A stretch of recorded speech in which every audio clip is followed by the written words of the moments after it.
So my first guest on this two-part special is none other than Pubcon founder Brett Tabke. Brett is also founder of one of the first, I guess you could say, even though it was a forum, webmasterworld.com was actually very much a social media thing. It was absolutely one of the first online venues where webmasters, SEOs, paid search practitioners, and digital marketers generally could just go and hang out together. And then Pubcon became very much the live version of that.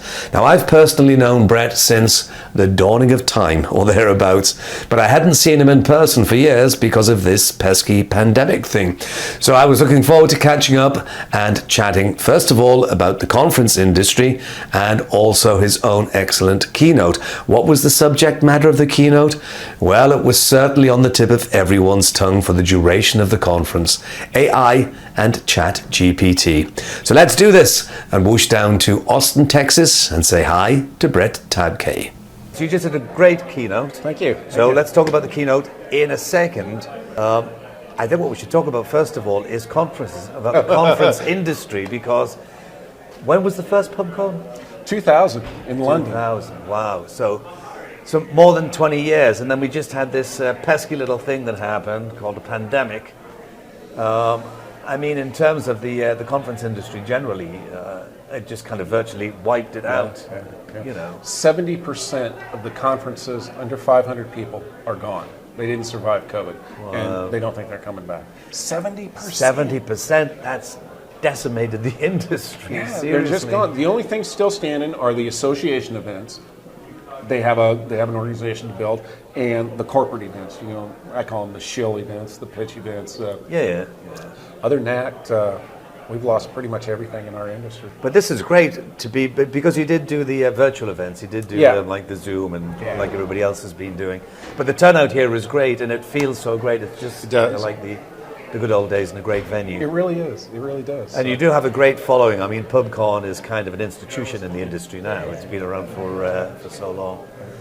So when you first came into the industry, your background, correct me if I'm wrong here, but I think your background is in programming anyway. So you had a kind of computer background, and that's what brought you into the internet and the World Wide Web. They're not the same thing, as you know, but internet first, then World Wide Web.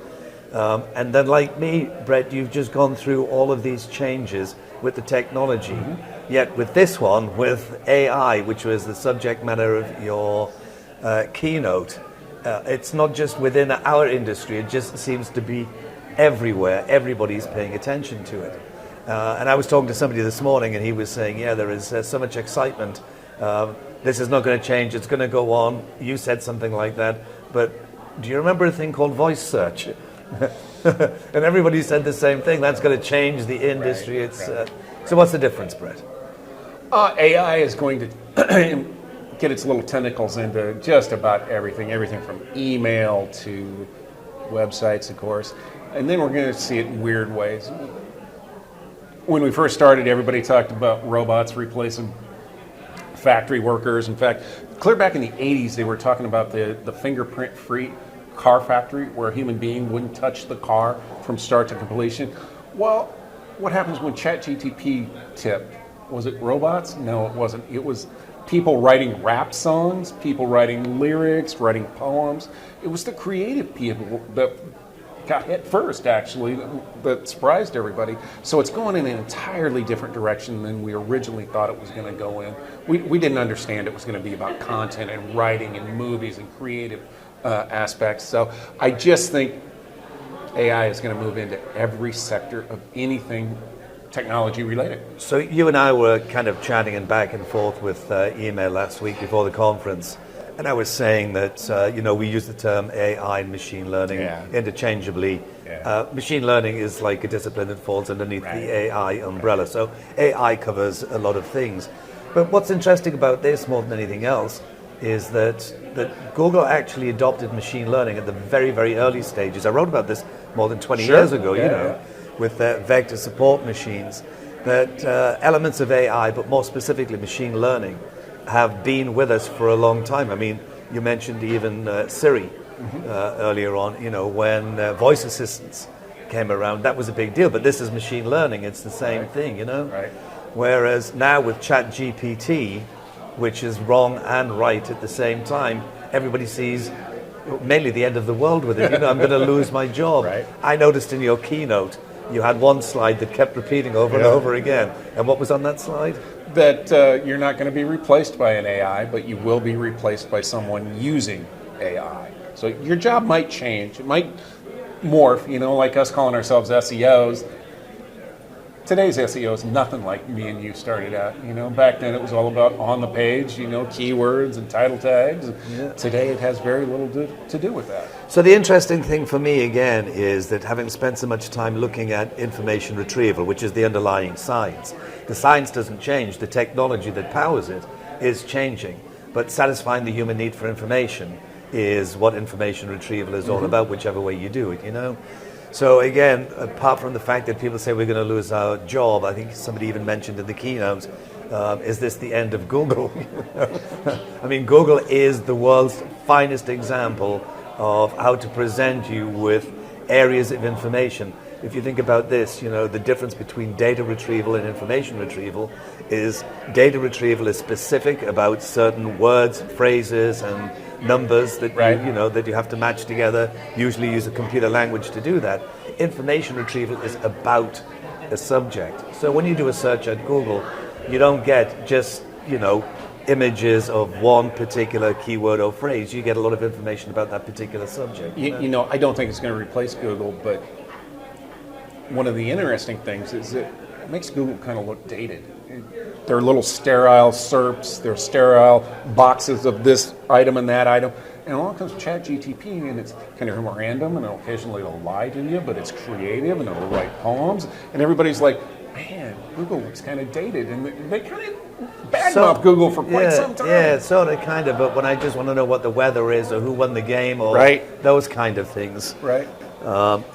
Google certainly is better at that. It leads me to something else, though. Going back to the voice search thing that everybody, was like, this is going to change the industry. Right. It actually changed the behavior of a lot of the end users, but it didn't change our industry. And certainly during the pandemic, the voice assistant became really important.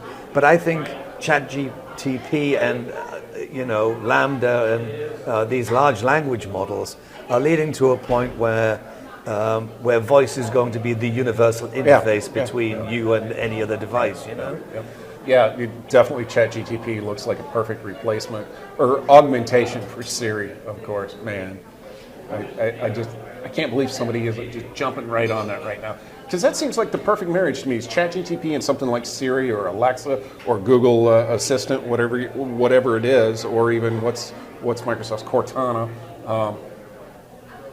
Hey Siri, tell me this, tell me that. Handle this, send Mike an email telling me yes. But don't tell me any lies.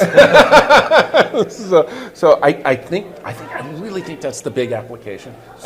So I think part of the issue, again, goes down to the AI and machine learning and understanding the difference between machine learning and deep learning, which is more about neural networks. I mean, at the end of the day, machine learning with ChatGPT is taking user input and what data is available and then uses that data to give you some kind of output.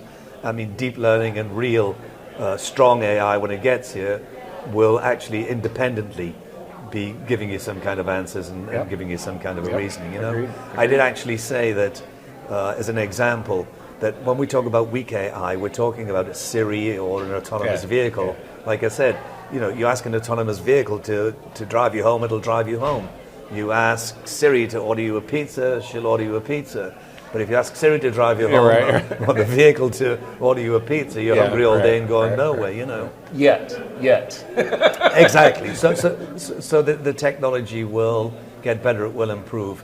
But so let's focus it back into SEO. When we first started, was all about the fact that there was this piece of archaic software called a crawler, trying to bring in all of this content on the World Wide Web and make it available. And then it had problems because you had something called JavaScript, and then it had problems because you had something called session IDs. And, it was all pretty fundamental stuff that we did then. Now Google, and with the assistance of machine learning, is so much smarter. So I've never liked the term SEO, as you know, but it kind of suits the the discipline, as it were. It sure survived, hasn't it? Yeah, I mean, we never come up with anything better. As I've said so many times before, and I'll say it again, SEO, search engine optimization. I've been in the industry, as you know, for 25 years. I never met anybody who optimized a search engine. But how do you see? You gave us some examples for the people that didn't see the keynote, which was great, by the way. How is it going to change the industry for the better?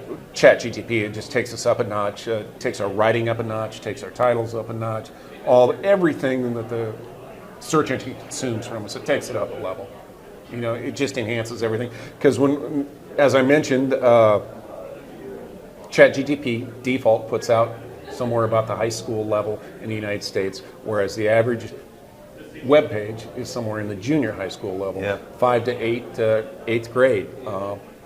So by and large, we can increase the value of our product that we've already produced, that we already have out there, simply by running it through ChatGPT, rephrasing it, rewriting it, cleaning it up. It might become a bit too much for an 8 or a 9-year-old to read, though, because it's too advanced. Well, you're not wrong there, because people do like to read below the level they can actually read. But so it reminds me, again, and this is kind of giving your age away, that the tool is only as good as the person who uses it. Because I remember back in the day, there was this thing called desktop publishing. And everybody said, this is the end of the magazine industry, the end of brochure. Everybody's going to do it. Print shop, yeah, print shop, exactly. That was the end of it. Until they realized that everybody was pretty shit at using a desktop publishing program. Right. So again, at the end of the day, it's all right saying, ask ChatGPT to come up with this technical copy that I need to write here. But how do you know it's right? That's it. And then the other thing is, they didn't use the word provenance, but understanding where did that content come from, who owns it, and should you be using it? I mean, I agree. One of the things that you were saying, because somebody asked the question, what does Google think about this?